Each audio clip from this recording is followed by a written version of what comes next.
Brought to you bye रजनीगंधा। यूं ही नहीं ताज ताज बन जाता है, शिल्पकारों का हुनर और चुनिंदा संगमरमर ताज को नायाब बनाते हैं। कुछ ऐसे ही चुनिंदा जगहों से बस खास ही चुनकर लाता हूँ। कतरे कतरे को मैं हीरे सा परखता हूँ। यूं ही नहीं मैं रजनीगंधा बन जाता हूँ। बिहार की रामगढ़ विधानसभा सीट। रामगढ़ विधानसभा क्षेत्र का बैजनाथ मंदिर एक पहचान है, जहां आज भी गांव में कहीं भी किसी भी जगह मकान बनाने के लिए खुदाई की जाती है तो मूर्तियों के अवशेष मिलते हैं। यहाँ पर खजुराहो की तरह कई मूर्तियां विद्यमान हैं, इसलिए इस गांव का नाम बैजनाथ धाम पड़ा है। ये इलाका आरजेडी प्रदेश अध्यक्ष जगदानंद सिंह का गढ़ माना जाता है। इस विधानसभा क्षेत्र का मेन मुद्दा है सिंचाई। सिंचाई को लेकर यहाँ खूब राजनीति होती है। पंप कैनाल को लेकर काफी राजनीति एनडीए और महागठबंधन के बीच हुई। अभी फिलहाल नीतीश कुमार ने अपने प्रगति यात्रा के दौरान 540 करोड़ की लागत से यूपी के जमनिया से गंगा का पानी लाकर खेतों की सिंचाई कराने के लिए योजना को स्वीकृति दी। इस विधानसभा क्षेत्र में सिंचाई का मुद्दा शुरू से छाया रहा, इसकी मंजूरी भी मिल चुकी है। अब एक बार फिर ये सीट चर्चा में है, क्योंकि बिहार में विधानसभा चुनाव है। इस बार किसका पलड़ा भारी होगा, जानने के लिए हर कोई उत्सुक है। रामगढ़ विधानसभा सीट के पिछले 3 चुनाव के नतीजों के बारे में अगर बात करें तो साल 2010 के चुनाव परिणाम में आरजेडी के हिस्से में ये सीट गई थी और आरजेडी के अंबिका सिंह ने यहां से जीत हासिल की। निर्दलीय उम्मीदवार अशोक कुमार सिंह यहां से हार का सामना उन्हें करना पड़ा था। मतों का अंतर था 2978।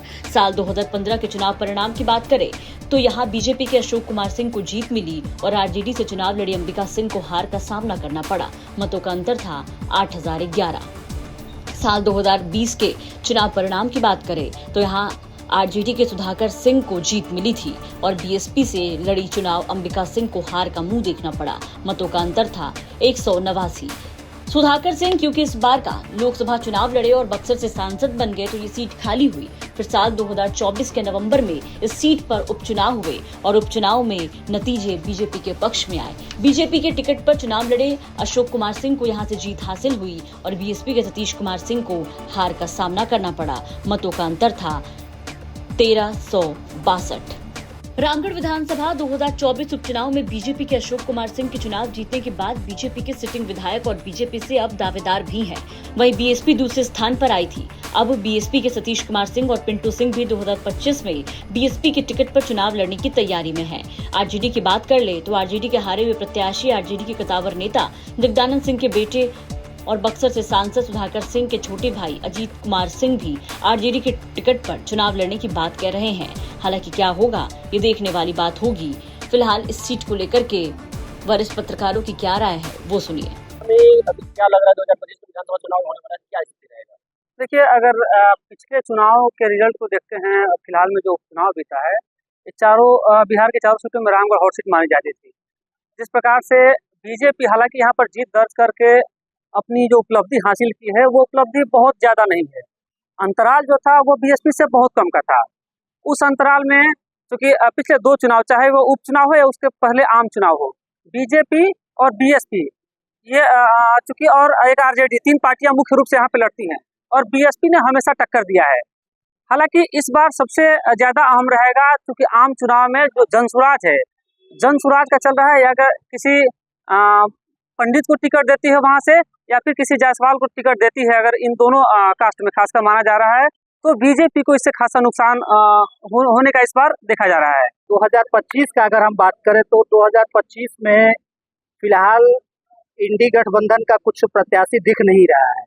जहाँ तक ये आंकड़ा लोगों में चर्चा है कि जगदानंद सिंह के परिवार से टिकट किसी को नहीं मिलेगा शायद। और रही बात बहुजन की, तो बहुजन और इस बार सीधी तरह से बहुजन और बीजेपी में फाइट है। अगर तीसरा कोई अच्छा प्रत्याशी आरजेडी उतारती है मैदान में तो तीसरी शक्ति या फिर त्रिकोणीय लड़ाई हो सकती है। रामगढ़ विधानसभा क्षेत्र में मतदाताओं की संख्या के बारे में अगर बात करें तो इस सीट पर कुल वोटरों की संख्या 2,70,000 है, जिसमें पुरुष वोटर की संख्या 1.41 लाख है, महिला वोटरों की संख्या 1.27 लाख है, जबकि ट्रांसजेंडर वोटर 2 हैं।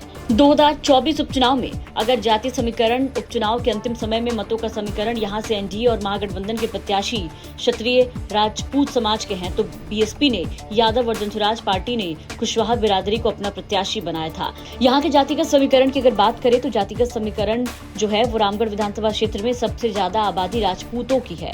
राजपूत वोटर यहाँ पे ज्यादा हैं, इनकी संख्या 5,95,043 है, यानी कि 21%। बीजेपी और राष्ट्रीय जनता दल दोनों की नजर राजपूत मतदाताओं पर है। दूसरे स्थान पर मुस्लिम मतदाता हैं, जिनकी संख्या 2,37,061 है। यहाँ बीजेपी, आरजेडी, बीएसपी प्रमुख पार्टियां हैं, लेकिन उपचुनाव में जनसुराज भी एंट्री मारने वाली है। देखना होगा कि सीट से किसका पलड़ा भारी होता है, कौन सी पार्टी कौन से उम्मीदवार देते हैं और जनता किसको जीत का ताज पहनाती है। आपको क्या लगता है, अपनी राय कमेंट करके जरूर बताएं। रामगढ़ से रंजन कुमार की रिपोर्ट, बिहार तक।